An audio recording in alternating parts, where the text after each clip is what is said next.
So for this video, this project, we're going to be changing the rotors and brakes on this 2011 Toyota Corolla LE.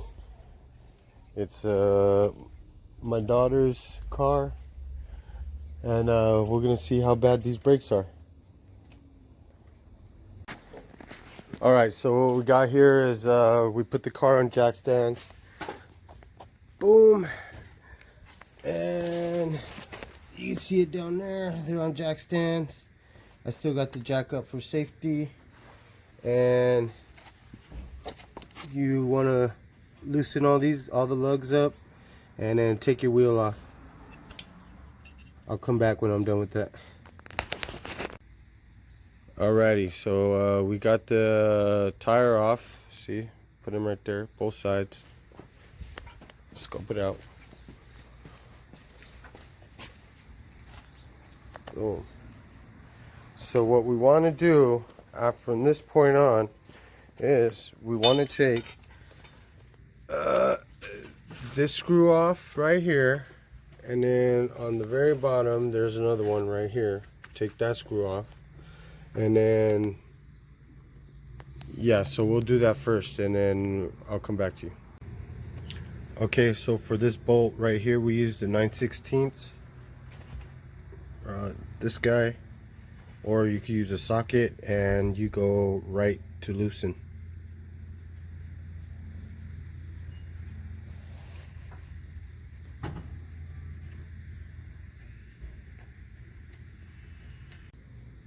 Alright, so once you take these bolts out, you put them to the side, and what you want to do is you want to grab this part right here and just wiggle it off, and it comes right off. And then you have that, your brake pads and the rotor. And then you just want to kind of like put this guy off to the side over here, just so he's out of the way. And then we're going to change the brake pads, but we're going to do that later, just before. We're going to do that after we change the rotor, basically. So our next bolts right here are going to be right here. I'm not sure what size they are. I'll get back to you on that. Okay, so now we loosen these guys up, and we used an 11/16 wrench for that guy. See, this one right here. Loosened them up, taking them out, and then we're going to take this whole piece off to expose this guy. And we turned our wheel to have better access to this bottom bolt. I'll get back to you. So in order to get this guy off right here, some people use a bolt that goes in here and they screw it in and it pops it off, but we don't have a bolt, so we used the hammer and we banged it out and hit it back here and popped it off. Now we take this guy off, bada bing bada bang, and we're left with that, and then we replace everything. We're about to put the new rotor on, and then the new brakes, and put everything back together, and we're good. Okay, we got the new one on. There's the old one. There's a new one. Now we got to put this guy back on. Remember, he goes right there into that one and that one down there. These two bolts on the right hand side. And basically we're just going reverse of what we did. As we're going, we'll change the brake pads.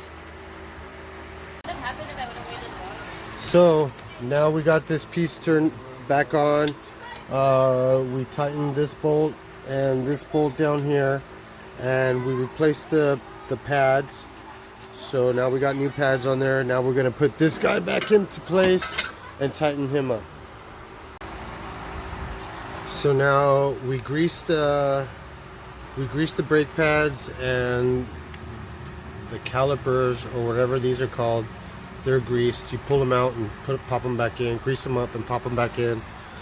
Now we got to take this guy and push this thing back all the way in here, make it flush with this part, make this part flush with this part, and we do that by taking a C-clamp, sticking it in there all the way to the back and clamping it shut.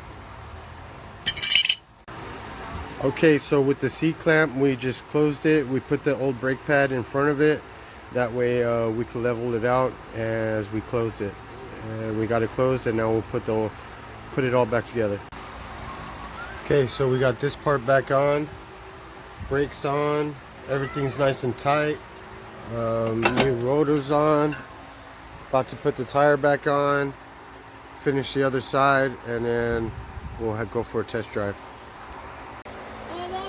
Side 1. Side 2. There we go. Finished product. And we're going to take it for a cruise.